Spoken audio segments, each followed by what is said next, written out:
አሜን አሜን። ይሁድ የነበራቸው እነማን ናቸው? ይሁድ የነበረ እናንተንም ይሁድ ሆናችሁ እንደቀራችሁ ተባክናችሁ ነበር። ኢየሱስ ጌታ ነው። ይሁድ ለጌታችን ጌታ ሲናገር ነበር።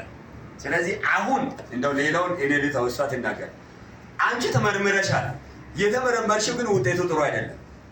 ከዚህ በኋላ ሁለተኛ ትመረመሪያለሽ፣ ግን ትሄጃለሽ። አሜን ኢየሱስ አሜን። ከዛ እንደዛ ሲባል መስኪ ደግሞ ወይኔ አሁን ተመርምራ ነበረ፣ ይሄ ነገር ውሸት ከሆነ ወይኔ ምን ይባላል ምናምን እያለች ተጨንቃ ነበርም እና አሁን ቅድም አውርታለች እና ውጪ ከዛ ወይኔ እንደዚህ ከሆነ ሲል ሄዳ ምንድነው ሲል ወንድሞቿም የሆነ ነገር ብሏል።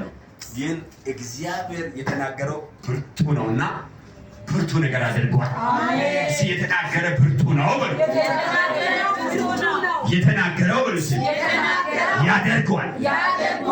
በኢየሱስም ለሁላችሁ የተባለው የተነገረው ይፈጸማል። አሜን። አሁንም አንዱን ስትመሰክሩ ሌላው ሁሉ መንገድ ይሆናል። አሜን። እና ማይክ የእግዚአብሔር ሰው ለሷ ሲያስጠጋና በመጀመሪያ የእግዚአብሔር ሴት በሁለት